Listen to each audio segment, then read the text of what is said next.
सबको नमस्ते, सबका मंगल। हम योग पे आज चर्चा कर रहे हैं। तो योग का आज इतना प्रचार प्रसार है, उसके लिए सर्वप्रथम मैं योग के वर्तमान प्रचारक स्वामी रामदेव जी को कोटि कोटि नमन करता हूँ, धन्यवाद देता हूँ। उसके बाद जिन्होंने योग को एक चरम आयाम तक पहुँचाया है, पूरे विश्व तक एक साथ योग को पहुँचा दिया है। 21 जून वर्ल्ड योगा डे मनाने के लिए हमें जो अवसर दिया है आदरणीय हमारे यशस्वी प्रधानमंत्री श्री नरेंद्र मोदी जी, धन्यवाद। आगे बढ़ते हैं।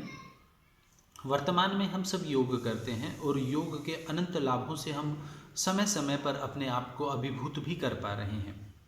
कहीं भी आप जाएं, पत्र पत्रिकाओं में, समाचार पत्रों में, हर जगह पर योग अपनी धूम मचाए हुए छाया हुआ है और होना भी चाहिए।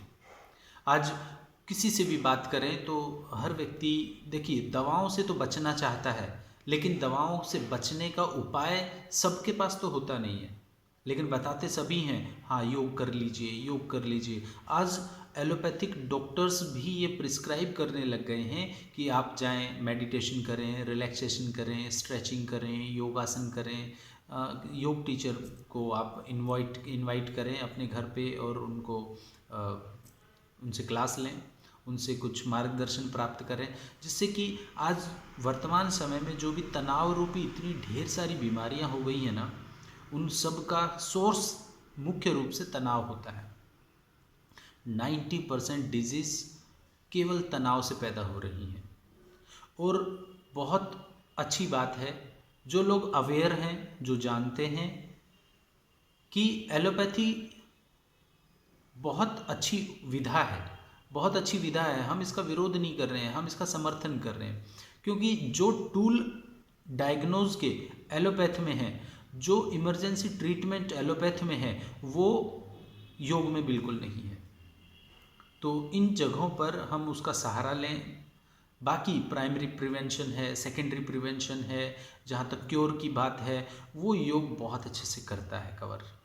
तो योग का सहारा लें और अपने आप को कवर करते जाएं। लेकिन बहुत सारे लोग योग कक्षाओं में जाने के बावजूद पता है क्या करते हैं, उनको लगता है कि वहाँ जाके भी चर्चाएं करते रहें, सर्दी हो गई है, ये दवा ले लिया कीजिए, मैंने अभी ये लिया था, ये बहुत इफ़ेक्टिव है, अच्छी रहेगी, आप भी लें। वहीं जाकर अपने ज्ञान का प्रदर्शन करने लगते हैं। जिस जगह गए हैं उस जगह जाने का क्या उद्देश्य हमारा है, उस उद्देश्य को हमेशा अपनी दृष्टि के सामने रखिए और उस उद्देश्य पर काम करते रहिए। जितना हम उद्देश्यों पर काम करेंगे उतने ही ज़्यादा सफल होंगे। और कक्षा हमने क्यों ज्वाइन किया है, योग हमने क्यों करना प्रारंभ किया है? इसलिए तो नहीं कि हमारे पास ज्ञान बहुत हो गया था, नॉलेज बहुत हो गया था, चलो इसको बांटने चलते हैं, शायद 2-4 कुछ व्यक्ति मिलेंगे और उनको बताएंगे कि हाँ योग किया कीजिए, या ये दवा ले लिया कीजिए, या हमारे घर पे एक पौधा लगा है उसके पत्ते खा लिया कीजिए, आप ठीक हो जाएंगे, वगैरह वगैरह, बहुत कुछ है। लेकिन मैं आप सब की भ्रांतियाँ दूर करने के लिए कोशिश करूँगा कि जो भी है वो उसको मैं बता पाऊँ। सन 2006 से मैं एज ए योग प्रशिक्षक इंदौर में कार्य कर रहा हूँ और 2006 से वर्तमान तक का काफ़ी अनुभव रहा है। बहुत सारे लोगों के साथ, डिफरेंट टाइप की डिजीज़ के साथ, स्वस्थ लोगों के साथ भी योग करने का अनुभव रहा है। और आज मैं बहुत प्राउड फील करता हूँ कि मैं एक छोटा सा अदना सा सेवक होकर योग की थोड़ी सी सेवा कर पा रहा हूँ। अल्टीमेटली जितनी भी मेडिसिन है, जितनी भी पैथीज़ हैं, जिनका इंटेक हम करते हैं एक्सटर्नली, वो हमारे शरीर पर केवल और केवल 30% ही वर्क कर पाती हैं, केवल 30% ही काम कर पाती हैं, और वो भी कुछ समय तक काम करती हैं।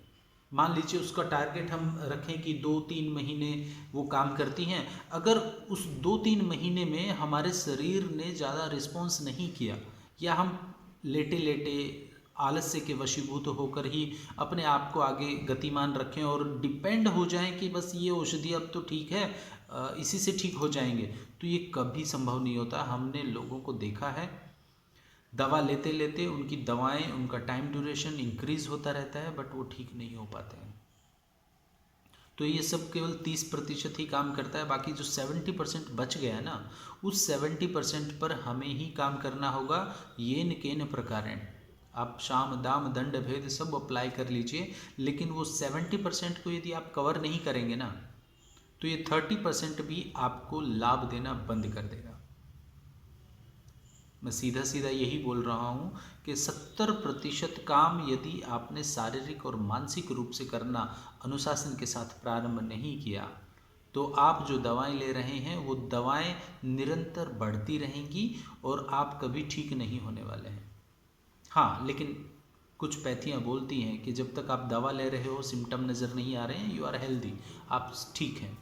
लेकिन एक बीमारी को ठीक करने के लिए आप दूसरी बीमारी को पाल लेते हैं, दूसरी बीमारी को ठीक करने के लिए तीसरी, ऐसे मिलजुल कर 4-5 बीमारी हो गई और फिर व्यक्ति राम नाम सत्य। तो हमारे पास ईश्वर ने हमें विवेक दिया है, बुद्धि दी है, उस बुद्धि का अपने स्वास्थ्य के लिए सदुपयोग करें। और स्वास्थ्य केवल शारीरिक ही स्वास्थ्य नहीं है, शारीरिक के साथ मानसिक है, बौद्धिक है, सामाजिक है, आध्यात्मिक है ना, व्यापारिक है, व्यावसायिक है, व्यक्तिगत है, इवन बहुत तरह का स्वास्थ्य है। सर्वांगीण स्वास्थ्य पर काम करता है योग। योग ऐसा ही छोटा नहीं है, योग बहुत बहुत विस्तृत है। और बहुत विस्तृत मैं इसलिए बोल रहा हूँ क्योंकि हमने अष्टांग योग पढ़ा है ना। अष्टांग योग में हम केवल एक आसन को ही योग नहीं बोलते हैं, हम केवल एक प्राणायाम को ही योग नहीं बोलते हैं, केवल ध्यान को ही योग नहीं बोलते हैं। वहाँ पर हर एक पक्ष पर काम किया जाता है। महर्षि पातंजलि जी ने आज से 6000 वर्ष पूर्व जब पातंजलि योग दर्शन का निर्माण किया था, तो उस समय उनका विजन कितना ब्रॉड रहा होगा, कितना विस्तृत रहा होगा कि उन्होंने आज के परिप्रेक्ष्य को भी ध्यान में रखते हुए उस 6000 वर्ष पूर्व 195 सूत्रों में पूरे जीवन को बांध दिया है। तो 196 सूत्रों पे काम करना है, न कि एक सूत्र पर काम करना है। हम आसन लगाकर, आसन करके आसन आचार्य हो सकते हैं, योगाचार्य नहीं हो सकते हैं। तो कोशिश कीजिए हर एक पक्ष पर काम किया जाए, और सबसे ज़्यादा आवश्यक है कि खुद पे काम किया जाए। खुद पे काम करना है जितना सरल, जितना श्रेष्ठ, जितना उत्तम, जितना बेहतर है, उतना श्रेष्ठ कभी ना था, ना होगा और ना होने वाला है। तो भ्रम से बाहर निकलें और अपने आप पे काम करें। चलिए आज के सत्र को यहीं विराम देते हैं, आगे फिर किसी विषय पर चर्चा करेंगे। धन्यवाद।